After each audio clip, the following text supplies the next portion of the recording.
Into the male ward, the female ward, the pediatric trauma, and 2 nurses stations, as well as 2 seaman cabin. Okay, all of these wards have their own section. Okay, this before was dilapidated place with everything crumbled. These are female wards.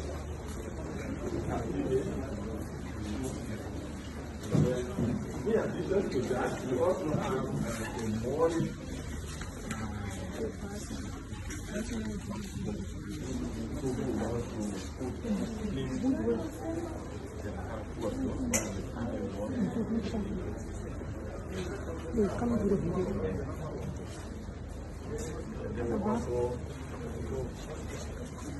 looking at the importance of the show.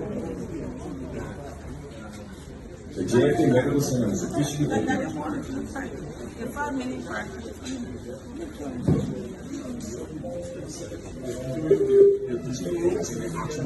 In response to the growing number of war victims.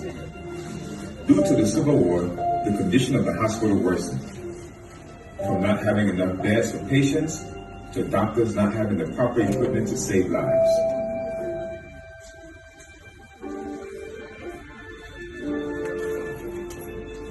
The weah-led government through NOCAL, the National Oil Company of Liberia, and its data broker TGS, decided to undertake the massive task of renovating the trauma unit in ICU to international standards.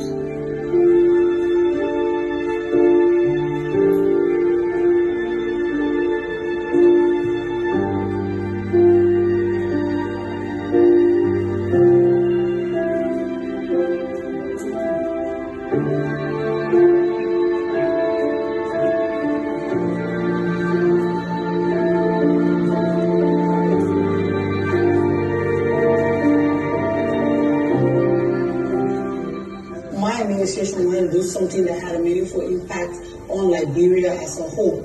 So we limited that to the health sector. We have one source, and that's our data broker, that's our partner, and there's the TGS. So we have a lump sum of money that comes in every year for corporate social responsibility. And I met with my team and said we needed to identify a project that would benefit Liberia at large. And doing that, we needed to, limit it to healthcare, because that's where the country is lacking. We identified JFK because JFK is a referral hospital. And then we went there to look at the needs. So we sent in our CSR person, and we first identified the NICU. We wanted to, a safe space for events coming before the time, to have somewhere to stay, where we've seen in other countries. But in negotiation with JFK, they said the Japanese had that place. They fixed the maternity ward before. So then we said, okay, what else you don't have here? And then it was the ICU. So we took our team in, and pictures were taken and was given to us to see. We saw that and said, well, that would be a great project. But we just did not want to limit it to ICU. We also wanted our trauma, because trauma is just as important as the ICU. So we told them we'll combine the project and we'll do the both of them together. In the most recent times in Liberia with COVID in 2020, we saw that there was really need for ICU. There was need for ventilators and just modern machineries that the doctors can use that we did not have.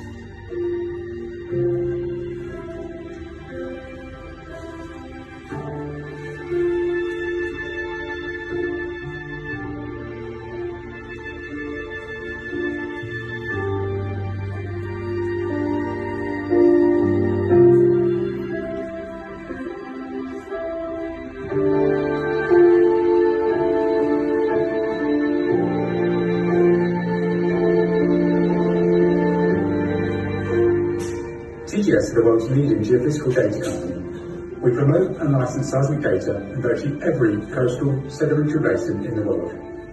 We've been partnered with NOCAL, the National Oil Company of Liberia, for 20 years and have formed a strong alliance attracting oil companies to invest in the offshore of Liberia. In 2019, I had the pleasure of visiting the JFK Memorial Hospital alongside NOCAL's CEO, Attorney Gray. I met with Dr. Jerry Brown, and the meeting really struck a chord with me, and the inspiration he bestowed on me has remained with me ever since. NOCAL identified a renovation project to build the new trauma ward and intensive care unit, and I was eager for my company to financially assist this fantastic vision. We allocate money each year to key projects in countries where TGS operates, but this project is probably the one that will have the most direct impact to the lives of the citizens. The new facilities will enable the medical team to save more lives on a daily basis, and TGS will have had a direct and lasting impact to the men, women and children in Monrovia. My only regret is due to COVID-19 travel restrictions that I cannot be there today to see the opening ceremony. I have visited Liberia many times and cannot wait for the travel restrictions to ease so that I can witness the completed project firsthand. It is an honour to have been invited to talk today, and it was an absolute pleasure to work alongside our Liberian friends to bring this project to successful conclusion. The trauma ward was where we now moving the intensive care unit. I remember once someone visited here and said, this war is too offensive, and the condition in which we found ourselves at that time was kind of deplorable. So we've been thinking about how to rehabilitate it and make it to look better. But at some point, it deteriorated to the point that they had leaking roof, all of the walls are corroded and things are gotten rotten. And so we then thought on transforming that to a trauma ward and looking at the need of having an intensive care unit at the hospital. That's going to save a lot of life for the many road traffic accidents we've lost over a short period of time because we've not been able to carry them to intensive care. As much as possible, I've been saying how best we can work as partners and not just leaving everything with NOCA. But when it comes to the funding of the rehabilitation and other things that are there, NOCA 100% took care of that. So all of the rehabilitation work, the construction work that was done, they were entirely NOCA.